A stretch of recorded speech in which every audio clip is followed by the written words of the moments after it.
बढ़ते आगे, मुख्यमंत्री वसुंधरा राजे झालावाड़ दौरे पर है। मुख्यमंत्री वसुंधरा राजे भवानी मंडी पहुंची और पूर्व पालिका अध्यक्ष विमलचंद पाटनी के निधन पर शोक जताया। सीएम राजे ने शोक संतप्त कर परिवार को ढाढ़स बंधाया।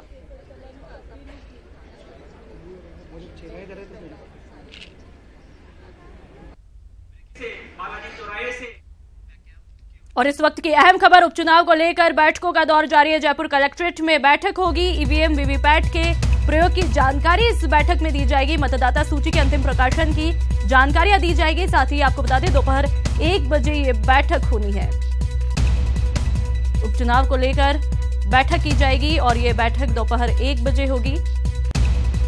जयपुर कलेक्ट्रेट में बैठक आयोजित की जाएगी। आपको बता दें, ईवीएम वीवीपैट के प्रयोग की जानकारियां इसमें दी जाएगी।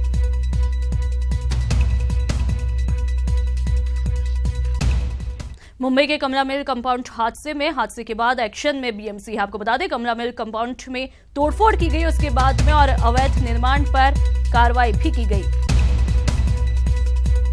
मुंबई कमला मिल कंपाउंड हादसे में कमला मिल कंपाउंड में कार्रवाई, अवैध निर्माण पर कार्रवाई की जा रही है। आपको बता दें, तस्वीरें आपकी टीवी स्क्रीन पर आप देख सकते हैं।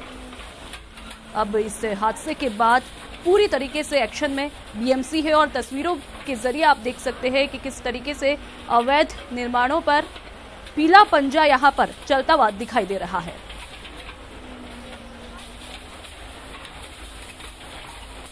और अब बात इंदौर की करते हैं। इंदौर के देवासा नाके के पास एक दवा फैक्ट्री में भीषण आग लगी है। देखते ही देखते आग ने पास ही स्थित पापड़ बनाने की फैक्ट्री को भी अपने चपेट में लिया। आपको बता दें, सूचना मिलने पर फायर ब्रिगेड मौके पर पहुंची और काफी मशक्कत के बाद आग पर काबू पाया। फैक्ट्री में सो रहे 40 मजदूरों को भी बचा लिया गया।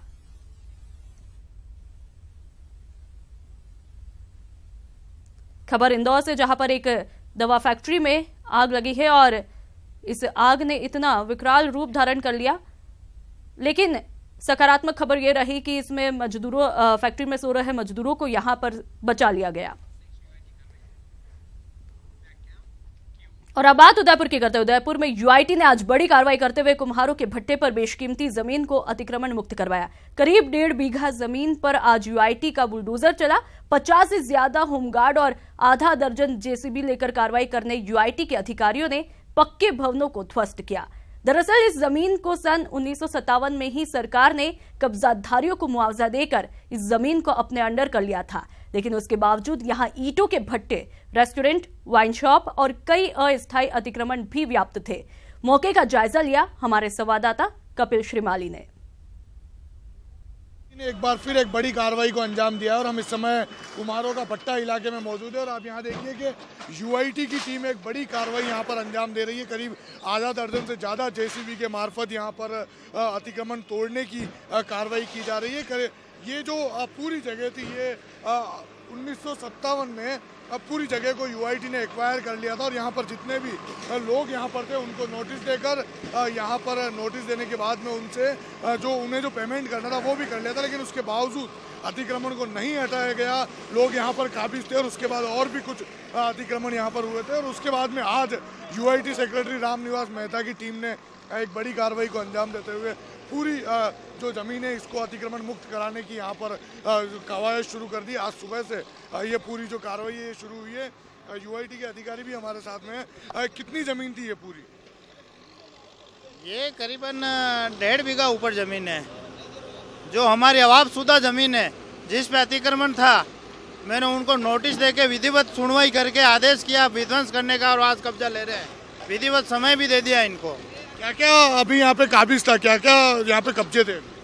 एक तो रेस्टोरेंट होटल थी, एक दारू की दुकान थी, कुछ लोग पत्थर गढ़ाई के काम कर रहे थे, कुछ के मलबा पड़ा हुआ था, कुछ की ईंटें पड़ी हुई थी और बाकी अपने बाड़े बना रखे थे। कितनी बड़ी टीम यहाँ पर कार्रवाई के लिए लगाई गई है? पूरी यूआईटी की टीम है, कम से कम 50 तो होमगार्ड है हमारा और यूआईटी के सभी कर्मचारी अधिकारी मौके पे हैं।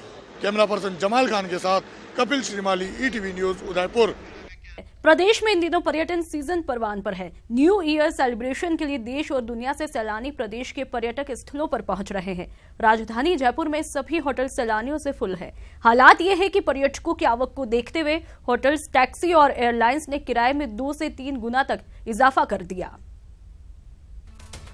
गुलाबी नगर के सभी पर्यटक स्थल इन दिनों सैलानियों की चहल पहल से गुलजार हैं।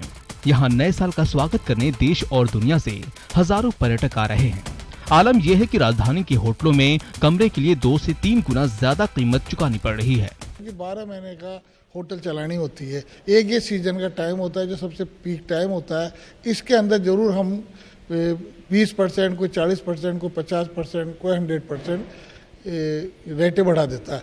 पर फिर भी और शहरों की तुलना में देखा जाए तो जो हम अगर 2,000 रुपये का रूम दे रहे हैं तो वहाँ वो 4,000 का मिलेगा। हमारे जयपुर में फिर भी कंट्रोल है रूमों की रेट पे। नोटबंदी की वजह से जहां पिछले साल पर्यटन स्थल और होटल्स में सन्नाटा पसरा था, वहीं इस बार पिंक सिटी सैलानियों से गुलजार है। शॉपिंग की, जूती, सलवार, राजस्थानी प्रिंट, इधर का वर्क बहुत डिफरेंट है। ये ड्रेस ली है और ये देखिए ये कठपुतलियाँ ली है, तो मतलब पूरी शॉपिंग हुई है और उसके हिसाब से और बहुत ही मजा आ रहा है। पर्यटन से जुड़े सभी व्यापार का ये पीक सीजन है। ऐसे में राजधानी में पर्यटकों के जमावड़े से व्यापारी भी खुश हैं। नोटबंदी से या और कारणों से टूरिस्ट बाजार में नहीं था, लेकिन आज मैं देख रहा हूँ कि टूरिस्ट भी बहुत है, होटलों में भी फुल है, रेस्टोरेंट भी फुल है, टैक्सियाँ भी फुल है। पिछले साल नोटबंदी के बाद हुए घाटे को टूरिज्म ट्रेड इस बार पूरा करना चाहता है, लेकिन एक अच्छी बात यह है कि इन कीमतों में बढ़ोतरी के बावजूद प्रदेश में, राजधानी जयपुर में देश विदेश के टूरिस्टों की संख्या लगातार बढ़ रही है। कैमरामैन रमाकांत के साथ BK Sharma, ETV news Jaipur. और इस खबर पर अधिक जानकारी के लिए हमारे संवाददाता भंवर पुष्पेंद्र हमारे साथ हवा महल से जुड़ चुके हैं, साथ ही महेश दादीज भी हमारे साथ आमेर से जुड़ चुके हैं। सबसे पहले भंवर आपका रुख करना चाहेंगे, पर्यटन आज जो नया साल शुरू होने वाला है उसमें पिंक सिटी पर्यटकों से गुलजार रहती है। फिलहाल क्या कुछ तस्वीरें, किस तरीके से वहां पर न्यू ईयर सेलिब्रेट किया जा रहा है? जी बिल्कुल, मैं आपको बता दूं कि राजधानी जयपुर पूरी तरीके से गुलजार है और अपने पावनों के लिए पलके बिछा रखी है जयपुर ने, और उसकी कदरदान भी देखे जा रहे हैं। जो मेहमान हैं बहुत ज़बरदस्त संख्या के अंदर, चप्पे चप्पे पर जयपुर में आप जहां देखेंगे वहां देसी विदेशी पर्यटक और बाहर की गाड़ियों की भरमार जयपुर में इतनी हो गई है कि सड़कें जाम है, रुक रुक कर सड़कें चल रही हैं और पर्यटन स्थलों पर बाहर आई हुई है पर्यटकों की। आप देख सकते हैं देसी विदेशी सैलानी, छोटे बच्चे, बड़े बच्चे, विदेशी पर्यटक, पूरे जयपुर के जो पर्यटन स्थल हैं वहाँ पर कमोबेश यही हाल है। वो लोग जयपुर की तस्वीरें अपने कैमरे में कैद करके ले जाना चाहते हैं, चाहे वो देश के पर्यटक हों, चाहे वो विदेश के पर्यटक हों। और खूबसूरती, जयपुर की जो इमारतें हैं उनकी खूबसूरती तो देखते ही बनती हैं। आप देख सकते हैं नीचे से लेकर ऊपर तक जितने भी झरोके यहाँ पर नज़र आएंगे, उन तमाम झरोके में आपको पर्यटक देखते हुए नज़र आएंगे और कैमरे से उस पूरे सीन को, उस पूरे दृश्य को कैद करते हुए नज़र आएंगे। हम लोग हवा महल पर खड़े हुए हैं। खास बात हवा महल की, हर तरफ झरोके, हर तरफ खिड़कियां और कहीं से भी सफोकेशन नहीं है। महल के किसी भी इलाके में आप चले जाइए, वहां हवा आपको मिलेगी, खिड़की आपको मिलेगी। यही खास बात है कि इसको हवा महल कहा जाता है। और तमाम लोग, तमाम पर्यटक यहाँ पर मौजूद हैं, देश विदेश के सैलानी यहाँ पर मौजूद हैं और उनके कैमरे इस पूरे सीन को कैद करके ले जाना चाहते हैं। यही वजह है कि हर हाथ में आपको कैमरा दिखेगा, हर मोबाइल तस्वीर कैद करने के लिए उतावला नजर आएगा और हर पर्यटक जयपुर के अंदर 31 मनाने के लिए उतावला है। कल 31 होगी और उस समय जयपुर में और ज़्यादा जो है गहमा गहमी रहेगी और पर्यटकों का जो जमावड़ा है वो जयपुर में लगातार बढ़ेगा। नूपुर, मैं आपको ये भी बताना चाहूँगा कि पर्यटन के लिहाज से जो ट्रैफिक व्यवस्था है उसको दुरुस्त रखने के लिए ट्रैफिक पुलिस ने खासतौर पर इंस्पेक्टर्स के इंतजाम किए हैं, खासतौर पर और कांस्टेबल्स अतिरिक्त जाब्ते के तौर पर लगाए हैं। चप्पे चप्पे पर पुलिस को लगा दिया गया है। वहीं प्राइवेट सिक्योरिटी जो है वो काम कर रही है, गृह विभाग के लोग काम कर रहे हैं। कहा जा सकता है कि हवा महल की हवाएं भी पूरी तरीके से अब न्यू ईयर को सेलिब्रेट करने के लिए तैयार है। चलिए भंवर, हमारे साथ ही महेश दादीज भी जुड़े हुए हैं। महेश, आपका रुख करना चाहेंगे, आमेर में किस तरह की तस्वीरें हैं और यहाँ पर सुरक्षा व्यवस्था की बात की जाए तो किस तरह की सुरक्षा व्यवस्था की गई है?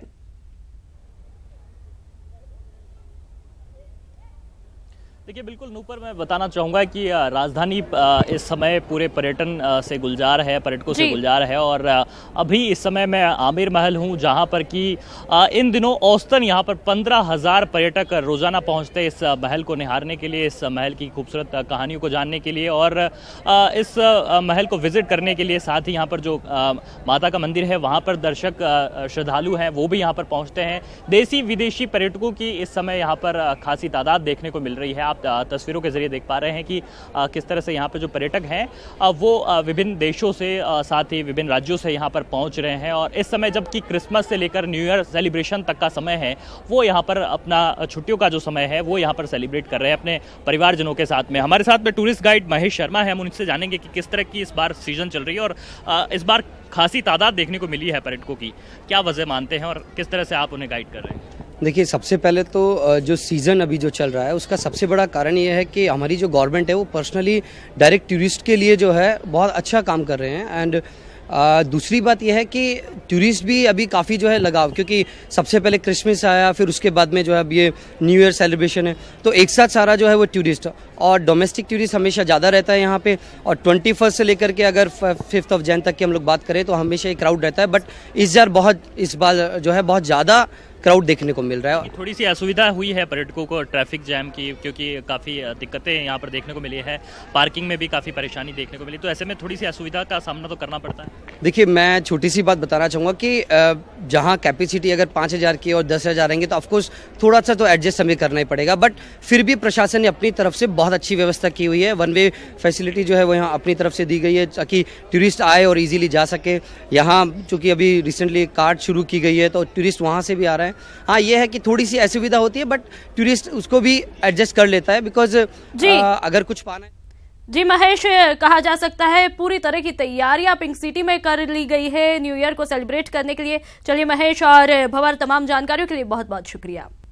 बढ़ते हैं अगली खबर की तरफ। इस वक्त की बड़ी खबर आपको बता दें, पतंगबाजी पर 4 घंटे की रोक है। जयपुर में पतंगबाजी पर 4 घंटे की रोक लगी है। सुबह 6 से 8 बजे और शाम 5 से 7 बजे तक ये रोक लगी है। चाइनीज सिंथेटिक और प्लास्टिक मांझे के उपयोग पर भी रोक लगी है। स्वायत्त शासन विभाग ने इसके आदेश जारी किए। बढ़ते हादसों के चलते ये रोक लगाई गई।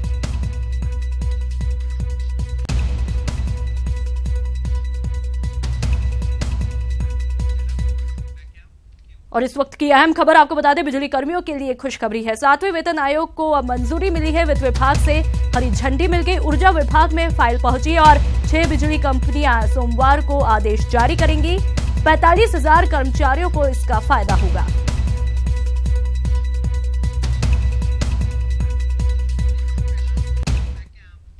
और इस बुलेटिन में फिलहाल इतना ही। नमस्कार।